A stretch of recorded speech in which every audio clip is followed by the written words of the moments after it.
able to can. Yeah, I got nothing. It just blows my mind. You know, last year was crawling so much right now. And it crawled all the way through to about May. I mean, not in a bad way, but just each day doing its thing. But then I blinked and it was November. And I was like, what? I don't even know what he's doing over there. Whatever he's doing, he's being Neville. What can I say? But, I mean, it was just like, bam. And then the year was over. Christmas was here and gone. And I just, whatever. So I knew I would probably not be here on Thursday or Friday, but I hoped. But, yeah, I had to finish that book. It was a lot. That was a fun book to write. It was strange because I actually wrote it in first person. Don't usually do that. I have just a very few that are first person. I'm trying to think. I think Carol and the Bells is. And, which, just going to throw it out there, there are letters in that, and so it would count for Epistolary January. Volition is my sci-fi time space travel thing. That one's first person. What else? Do I have any others? I feel like I've got another one. My Journey of Dreams series, Prairie and Highlands, and this year we should get Seaside finally. That one, those are first person. Sometimes a book just says, you will do this. This is best for this book. And it was best for this one because it really, you don't get to see what the other person is thinking in the same way when I don't know, it's just different. I usually prefer third. I'm just going to say. But this the first person allowed me to, basically I've got my characters talking to the reader a lot and, breaking that wall. And it was a lot because then it kind of lapses into present tense without being obnoxious. I don't like present tense, but if I'm talking to someone, obviously there's going to be a lot of present tenseness because we talk that way. I don't say, well, I think that was a dumb idea.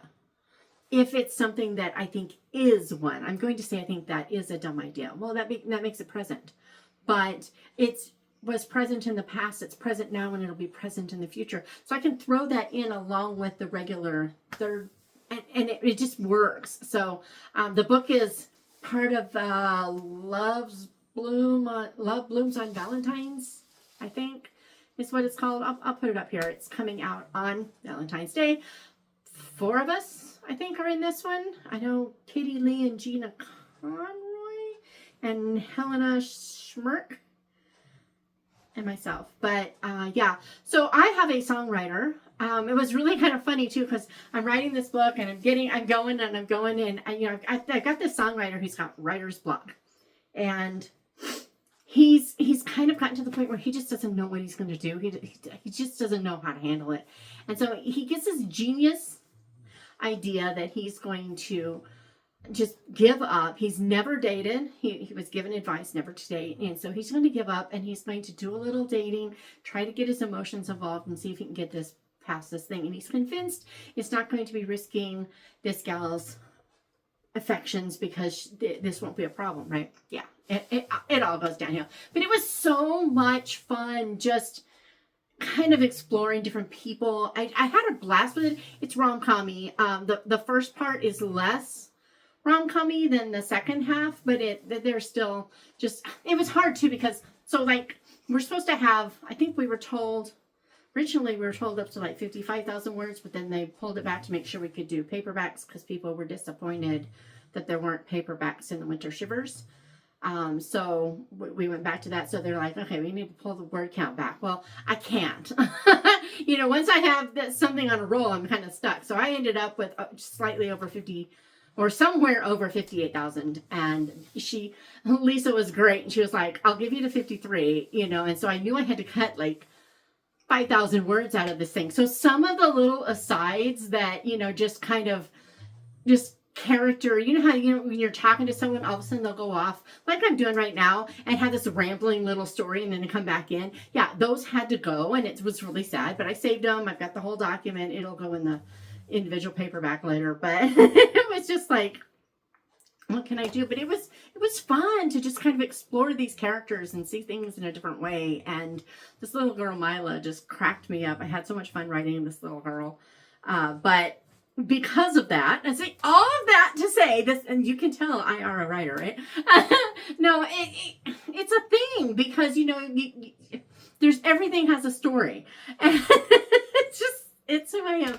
But because of that, and I had to have that done on Friday, and because I forgot how many words I had to cut out, and so I sent it on time, but I'm like, all the words aren't cut. But here you have a document, you know it's coming, you know it's done, you know it's edited, it's there, but I'm cutting. And so I cut out a bunch more words, and I sent that before I went to bed that night.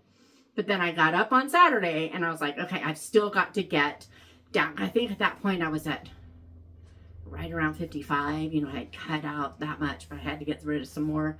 And so I tried again, you know, I was like at it, and basically ended up 116 words over if you don't count the back matter. Otherwise it's like 232, 36, something like that. You know, it was kind of, you know, iffy. And I was like, okay, I'm counting this as done because I'm not taking any more out of this thing, you know. And I sent it, and you know, it was great. But I knew that meant that I wouldn't be able to do this. So all of my stuff is like shifted back, and I really had this idea. It's like I've got this little mini stack of book haul books, and I was gonna like combine it, but I just don't see how I'm going to do it because I've already spent 10 minutes telling you about something that absolutely makes no difference. There's no reason to tell you about this, but it's who I am, and oh well, life is grand. So this is my January 2025 TBR, and the January word from Chantal Reads All Day is beauty. So I really have tried to stick to books that in some way, in my mind, encapsulate beauty. I know I'm not going to do as well with some of these things in the future, like, so I'm doing the biblical studies thing. Well, I don't know how. I mean, it's kind of easy, at least for beauty. Beauty you can make fit anything. But next month is size. How am I going to make size work with prayer? I don't know. I don't know. But so, I mean, if I'm doing another challenge, I may just say, oh, well, it's not part of the challenge, but just for regular reading. But I'm going to try. I'm still going to try. So first up, obviously, because this is me and who I am, this is my Chantal Reads All Day book of the month thing. Prompt. That's the word. And I'm using beauty because I do think this is a stunningly beautiful cover, despite the ugliness that they did to it. Hope you okay? But yeah, so let's face it. I even put in the front so I would know what I was doing. But let's face it. I've talked a lot about this book. Lots of us have been talking a lot about this book lately. This is the Narnia-esque, you know, World War II, they're going to a bunker and end up in another world and come back. This is this story. If you want to know more, this made Chantal's top books of the year video that I was watching and I haven't finished yet. I will try to link that if you want to know more about this book because she talks about it and it just seems better. So it's Light Between Worlds by someone Weymouth, Laura E. Weymouth. It's really hard to see this. You got to get it just right with all the glimmers and shimmers and oh my. So yeah, really looking forward to this book, but I haven't started it yet. Anyway, and then my first buddy read of fiction ever.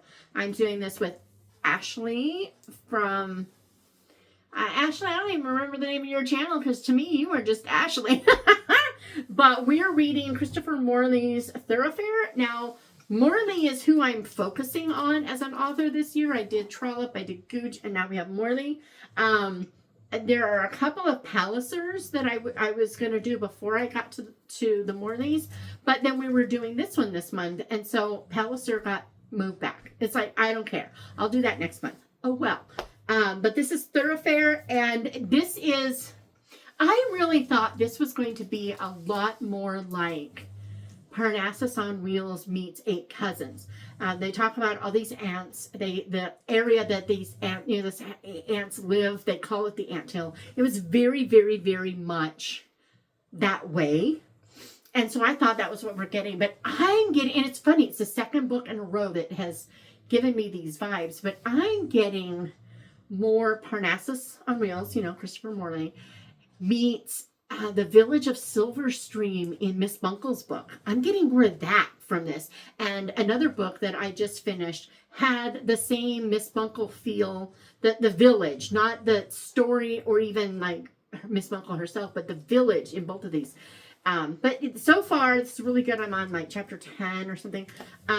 In this one, we have, so far, it's told from the perspective of Jeffrey, who is a little boy. I'm going to say he's between 6 and 8. I don't think he's a whole lot older than 8, because his uncle's still carrying him around on his shoulders. Much older than 8, that would be kind of hard. But, and it's a riot. These ants are all very different. Very, very, very different. And they're, you've got the one who's really eccentric and only doesn't like people, only likes animals. She reminds me of that woman in the Guernsey book who writes a letter to Juliet about how horrible they're treating animals, and she didn't have time for people but animals. It had that same feel to this gal. There's one aunt who's very evangelistic and deeply pious, and there's who is the other aunt? There's that Aunt B, and she's just so sweet, so sweet. And then there's this Uncle Dan. And Ashley noticed something in her first email to me that I hadn't caught. But you've got the alphabet going on. We're missing C, and we have E. Yeah, so C and F. We're missing those. So were Jeffrey's parents one of those or something? That was really a good catch. I missed that. And I don't know that I would have caught it later because, how often. But so far, really good. I know that they're supposed to go to America and they're supposed to have this, cross-cultural thing. And it's Morley. It's going to be great, right? So I'm really excited, having fun with it already. And yeah. So good, so good. So Thorofare, that I consider this to be a beautiful cover, by the way. And there's red on it, and there's red on a couple others. But there's red on it, so it counts for the Princess Bride. Yeah, see, I'm trying to keep all these things that I'm doing all together. It so far is not epistolary, so it doesn't fit for that one. And it doesn't fit for the Anne of Green Gables things because it's not Anne of Green Gables. But that the year of Maud, that's okay. That's okay. We're good. We're good. So then we have the biblical studies. I'm going to go to that one next. I pulled out the journal that goes with it. Has red. Does that count? But I pulled out this journal that I got in that subscription box, and just from the preface and a few pages in, I had 4 pages of notes last night. This book, guys, it's called, let me get this, Mere Christian Hermeneutics by Kevin J. Vanhoosen, transfiguring what it means to read the Bible theologically. And I don't know if it's going to show very well, but yeah, I've already got quite a few things tabbed, and I'm only on page 10. Yeah, only on page 10.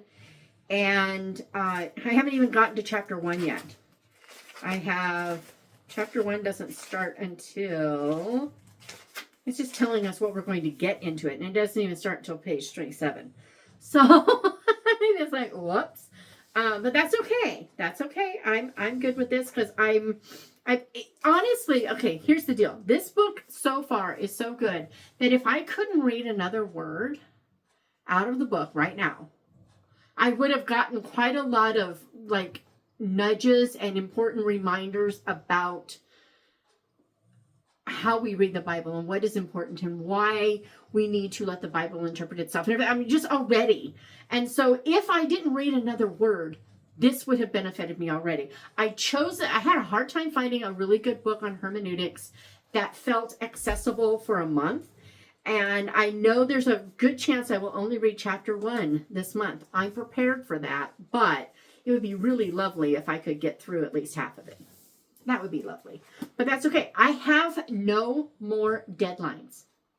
None. I do not have a deadline at all. I have self-imposed, I would like 2 lines, but I don't have deadlines. So if I spend the whole month doing nothing but reading this book, then I will spend the whole month doing nothing reading this book. That's fine. That's fine.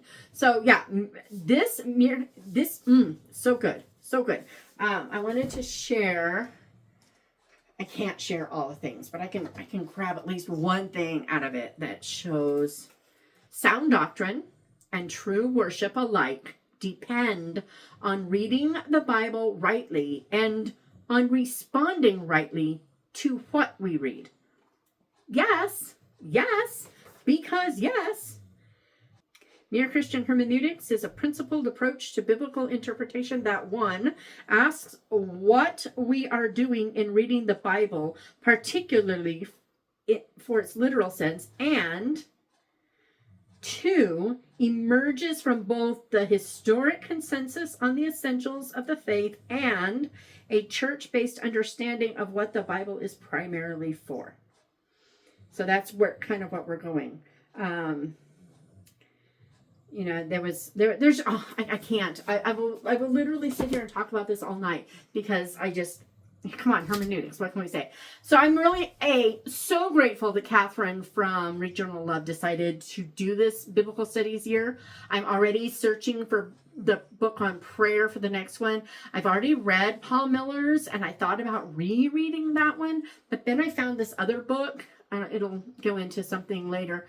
But I found another one that's the book is available on Audible, and I wish I could remember.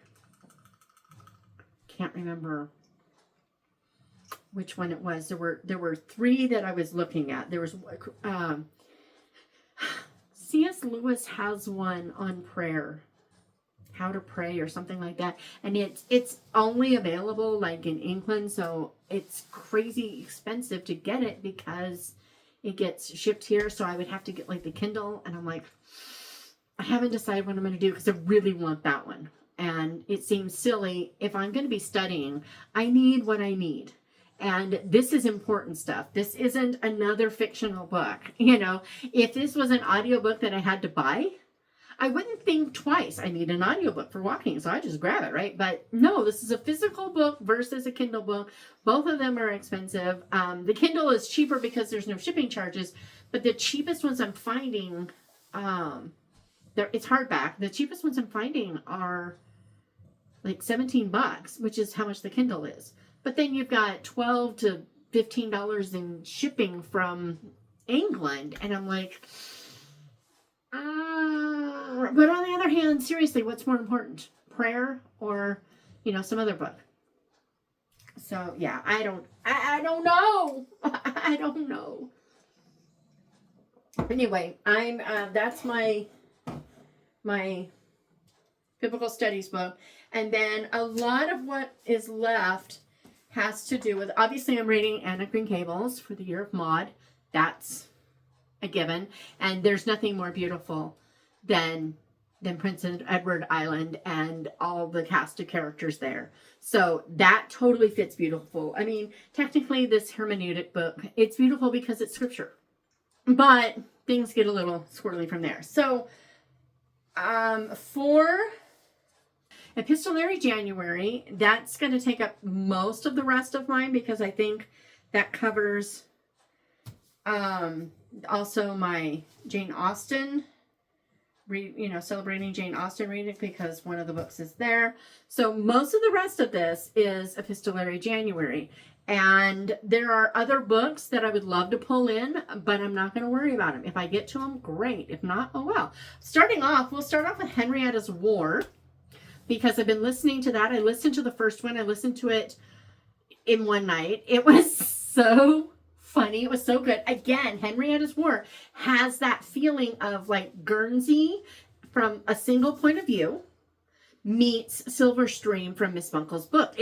Both of them, there's just something about them which kind of tells me, this is a theory of mine, it kind of tells me that Miss Bunkle's book does a really good job of just showing English village life.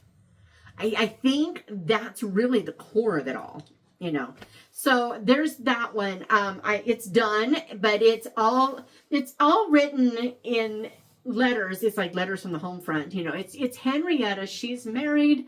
She has grown children, and her husband's a doctor, and she is writing to her childhood friend Robert. We only get her perspective, sending him. We don't get anything back. We only get her perspective, sending stuff to him, and you get to see all the characters, and you get to see her in her. I mean, to me, she's just delightful. I really love her. I'm just having so much fun with her. But she's also like not perfect, and she's not even sensible all the time. She's just very, again, here with the story. So when I used to spend all my time down at the, writing time down at the lighthouse, I would be down there and we would have people come in, druggies. They would come in and they would talk very candidly about how they were going to go get high and how, they had their drug. I mean, just like, it was like, spent all this time in prison. There was no reticence to share this side of their lives. I mean, it's my pride. I know it is. But if I had been in prison, I wouldn't be sharing that with a total stranger. If I had drugs on me, I wouldn't be sharing that with a total stranger. I would consider that kind of dangerous, or what if that stranger wanted my drugs, okay? But also B, I guess it's just a totally different mindset, but to me, drugs are illegal and therefore wrong. Whether or not they should be or not isn't even the point at that point for me. And so I would not be confessing to a total stranger who could be anybody that I've got something like illegal contraband on me, but it's just very open about their flaws in that sense. I'm trying to use this as an illustration, right? So in the same way, Henrietta's just very much, lays it out there about who she is and how, whatever. And I'm assuming that her friend Robert knows this about her. And so it's kind of an inside joke, her making fun of, whatever it is. But it's just such a neat story. I love it so much. I'm already listening to the second one. Just for those who love audiobooks, the first one, I loved the narrator. It's not like she's my favorite voice, but it felt like it fit her. It was so good. I don't think the second narrator is the same narrator. She's annoying me and she's bothering me, and I'm almost ready to just order the books and chuck the audio because I'm not loving it. And yet I'm loving the story. So, but I keep finding myself wandering and I have to go backtrack, and I don't do that a lot anymore. I used to do that all the time till I learned how to listen. But this narrator, I'm convinced it's her. It's just driving me nuts. Anyway, so just putting that out there. But Henrietta's War, I'm doing that for, I don't remember. I guess it's just going to be correspondence, just plain old correspondence. Because that's all it is. It says between people, and technically, I'm going to say technically it's not. But, So anyway, there's that one. And then there's this one, which fits. This is one of the reads for the Jane Austen year-long reading. It is the Lost Memoirs of Jane Austen by Siri James. Okay, here's the thing. I have done all kinds of reading throughout this thing. I haven't looked it up yet, but I've read everything at the beginning, everything at the end. It says it's a novel. It reads like a novel. It See, it says this is a work of fiction.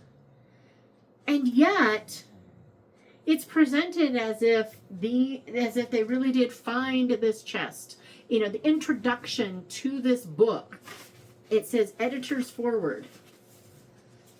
I think this is a fictional editor's foreword. I think the entire thing is fictional. But then I wonder, do I know what I'm talking about? So I have to look it up, make sure that I'm not misunderstanding this. I bought it as fiction, and I felt like it was fiction, and it says it's a novel, and it says it's a work of fiction.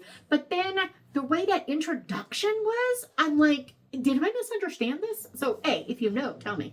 But, so this is the Lost Memoirs of Jane Austen. The premise is that they found a trunk walled up in Chatham House, and there were all kinds of stuff in it. It's focused on a romance for Jane that never went anywhere, and it's not The Irishman.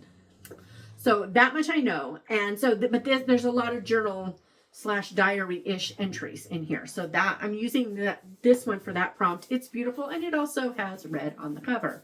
But isn't that just stunning? So stunning. Speaking of Jane Austen and stunning and all the things I went to do, Shatona is extra and kind of went a little crazy. I just spent all night formatting all of Jane Austen's poems. I still have work to do because I want to make the whole thing really pretty. But it's going to be a little bigger than this. But I'm actually going to print these poems and sew them into signatures and create a cover. There's only 13, so it's going to be like 48 pages, really small. I'm going to actually bind her poems into a little book, the size of, you know, basically a handmade greeting card. It's going to be super fun and super cute, and I love it. I'm really excited about it, but it's kind of weird too. But Shatona's kind of weird, so there's that. But yeah, I'm going to do it. So I already did that, and I will have that for when the poetry days come. I know. And then, okay, let's go back to Epistolary January. Where are you, little Miss Episty? Okay, so then the one I'm reading right now that counts for... Okay, so I did this one as set in a foreign country. That's what I did, you know, England. And then the Matchmaker's Gift, I'm doing as the journals. Okay. It helps to know what you're doing. I don't. So anyway, the Matchmaker's Gift, I'm trying to recall, maybe it was Krista from Books and Jams, maybe?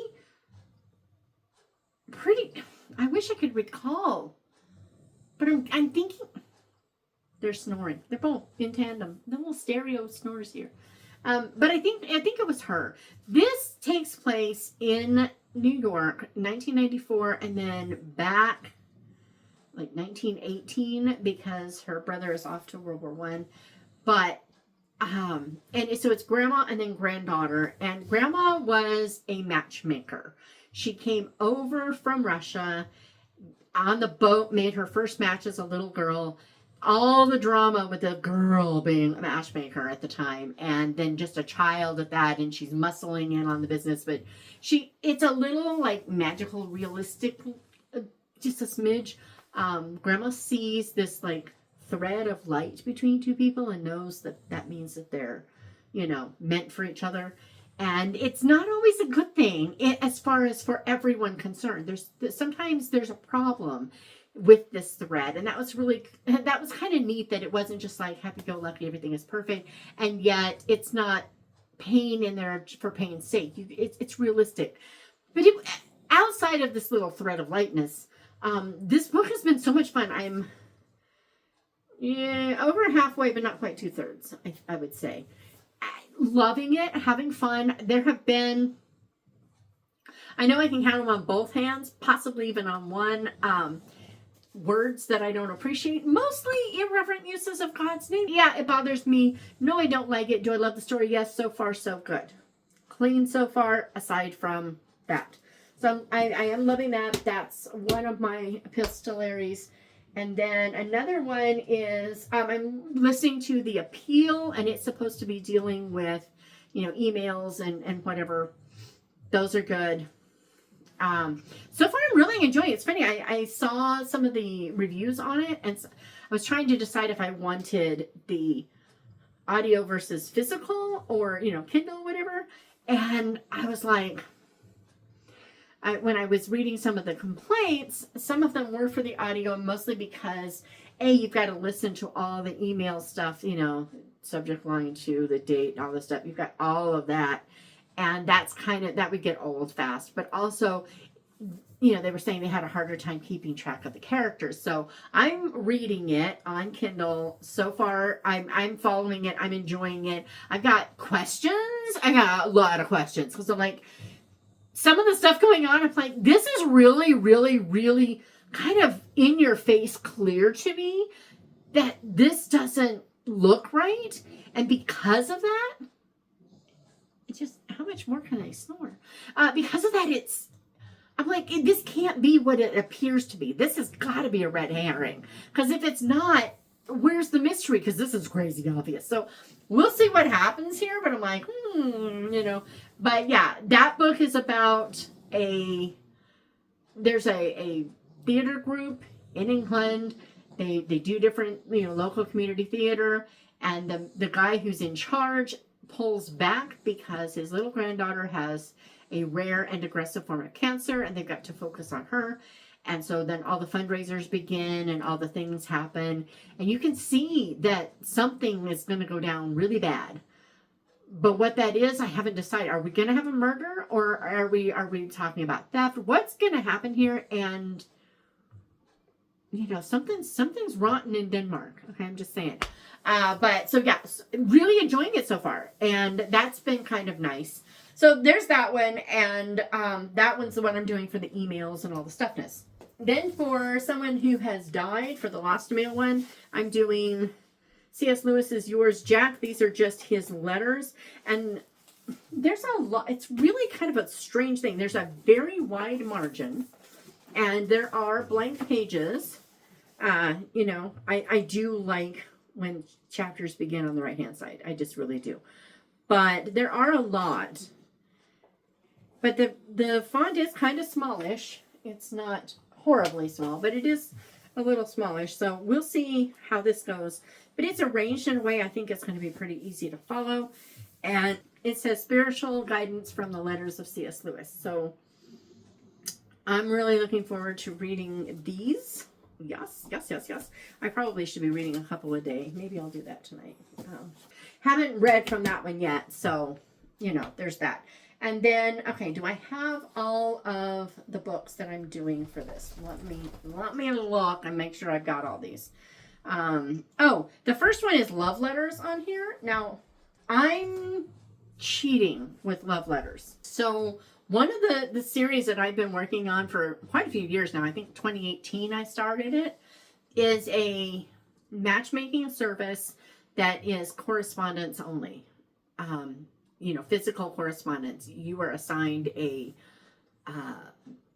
post box, and all mail goes to the post box for quite a while before you guys actually are given, physical, and obviously people can choose to ignore, the mail isn't monitored. But the idea is that in our instant society, people don't take the time to really get to know each other. And so this way you have to be thoughtful about what you're going to put on paper and really be able to read and consider. And, this is the plan. And so I've got 3 books planned for this series. And it's really sad because I've got most of book 2 done. The first book in my brain is With Love, Isaac, and it's a lot of fun. I've had so much fun writing this thing, but I realized I wanted to do more than one. And so then I was like, okay, so there's that one. Well, we need something. And so I did Dear Juan. Instead of a Dear John letter, I did Dear Juan. And so I haven't done as much in that one. I've got some, but I have a plan, but I don't like what I've got for this one. I've got this reason that things go the way they go, and it's not working. And so I have to come up with something different. So that may be how I work with this. I don't know. And then I've got P.S. Will You Marry Me? And so I'm going to have this like little trilogy of this series that I'm calling Stamped with Love, because that's the name of the matchmaking agency. So it's going to be a lot of fun. I'm going to have a lot of blast. So this month, all I have to do for me to consider that prompted is to write / edit, get into place, however you want. I've got a lot of dictation on it, but whatever. I have to have a chapter complete. That's all I got to do, is a single stinking chapter. And I'm going to count that as done. So it's a little off and different and, you know, whatever, but hey, yeah, whatever. So let's see. Let's make sure we got all the things. 2 more books, stickers worth of books. I've got Born of Gilded Mountains and Documents in the Case that I pulled out as possibilities as well. I don't know if I'll be doing those or not. So we have the love letters. There we go. Lost Mail, a classic or a book by an author no longer with us. That is yours, Jack. Free shipping, a book that was free. I don't have one yet. Don't have one yet. So I'm like going through all of my arcs and trying to see if somehow, and then I got to take some books to the Little Free Library. And so hopefully maybe it'll be so library itself. I've got a couple of things on hold at the library, so any of those will work if they ever actually come in. So, you know, that one should probably be okay. Correspondence, any book containing letters between people, fictional or not. I think I decided I was doing Henrietta's War. Airmail set in a foreign country. I'm doing the Lost Memoirs of Jane Austen. That is totally fiction. That introduction totally threw me. Package, a book longer than 400 pages. I don't have one. So if you know a nice thick book that I need to read that is at least semi-epistolary, the sooner I find out about it, the better. So just saying, journal book containing journal entries. That's the Matchmaker's Gift. And then email, contemporary epistolary with text or emails. There's that one. So I've got that one. And a classic from my physical TBR. And they're saying anything over 50 years. So technically I could do Thorofare. That one would count for that. I feel like there's something else that would work there. But maybe not. It may have to be Thorofare. Anyway, that's fine. That's fine. It's all good. It's all good. And then the Princess Bride one only has red on the cover. I've got those covered. Gables also, it counts as a classic, so that's good. My Hermeneutics is there, and my Read Your Bookshelf Challenge is there, and my Jane Austen. So, okay, so all of my challenges are covered. So before I get off here, in case I'm not the only one looking for some epistolary stuff, I thought I would go through this epistolary thing and see if any of my books fit. Because why not? So, primarily because I know that one of mine fits one of the more difficult ones. So, epistolary romance, the Carol and the Bells has some letters in it, but I would go with Penelope's Pursuit, even though the letters themselves are not romantic letters. And the book is, romance is a side plot. It does end strongly romantic. I'll give it that. So that one counts. I'm trying to think. Also, Allard Niche. It looks like Allard Rednick. Allard Niche. Hey, look guys. Here's the deal. If the Brits can look at Beauchamp and say Beecham, or look at St. John and call it St. John, I can do Cinderella backwards, and instead of a la redneck, I can have it a la niche. I can do it. If they can be that ridiculous, so can I. So, but that one does have correspondence in it. So there's that. Mostly, I think, Jasper to his father. And then I think there is a letter between Miss Bullfinch and Charlotte, but I'm not sure. But anyway, so there's that one. I'm not dead. Although I know how to make it work. Oh, wait a minute. Are there letters in it? There are not many, because in the future paper is really expensive. But there is a letter, at least one in there. I mean, overtly the point was to put this on the page. So there is a letter. And in that book is my Morse code. It's mentioned. So the author in there's talking about how the author had a blog giveaway, which I did at the time. And so that author at that time, that being me, I would be dead in that book. So you can totally make it work if you really, really wanted to. So anyway, there's that. And then free shipping, a book that was free. Well, I have free books a lot. And there are, I feel like I should put something free. Just, yeah, I'll put the Pass Forward, which I'll get to in a minute. I'll put that free starting tomorrow. Why not? And so it'll be free for 5 days. So it'll be free through Saturday. I'll do that. Why not? I'll put the link down there so you'll know which one it will be. So anyway, yeah. But so then you can have a free. That'll work. I'm so crazy. And then correspondence, any book containing letters between people. It's not in print yet. I don't think I have letters between. Except Carol and the Bells might have back and forth. It might. I feel like I shouldn't take a chance. But I also feel like there are others. If there are, I'll throw a short in somewhere and say, hey, yeah. Because I don't even know why I'm doing this. But I wanted to from the minute I heard about it. And so now I'm like stuck on it. So anyway, whatever. Airmail, set in a foreign country. So I have books that are set in ridiculous sounding countries. But I don't think there's correspondence in it. There is a letter in Princess Paisley. There are no letters in the Winwood series.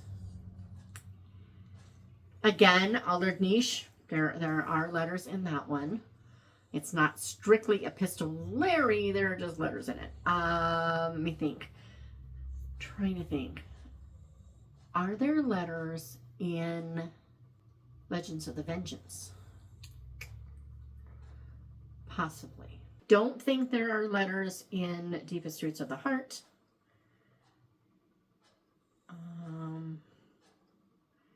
Do I have any other books that have any places outside the U.S.? Not yet. We bought a books this year. Bookstrings book. Oh. There's going to be a short, a Bookstrings adjacent short story coming out in May in an anthology. It's going to be short, like 12,000 words, which is 4 or 5 chapters. It's not very long. But Milton's going to do the reverse and instead of trying to save a bookstore, he's going to try to convince that guy to open one. It's going to be really fun. Looking forward to that. Anyway, and that might actually spin off into a different series once I'm done with Bookstrings, or maybe adjacent to it, but not till I get some other series done. Okay, I got to get some series done. But anyway, there's that. Oh, Dead Letter, Madeline Mysteries. Dead Letter has a lot of correspondence in it. So, for what it's worth.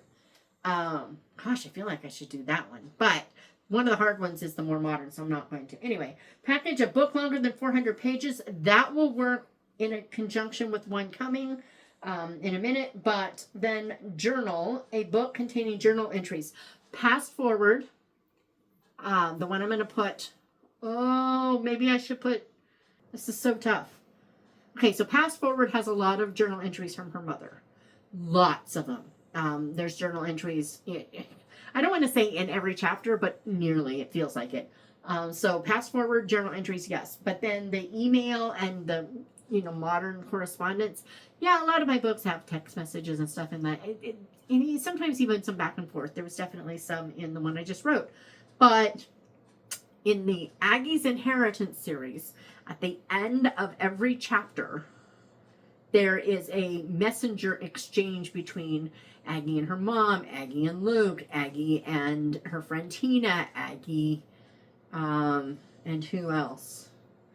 Aggie and Luke's mom. Does she ever chat with William? I don't think so.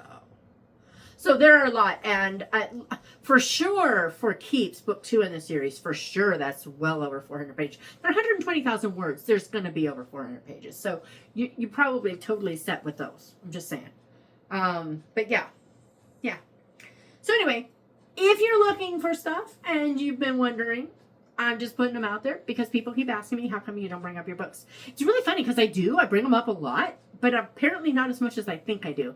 Because I get messages or emails all the time going, how come you didn't say you should? And I'm just like, this isn't about me promoting my books. But whatever. I can share. I can do this. I got this.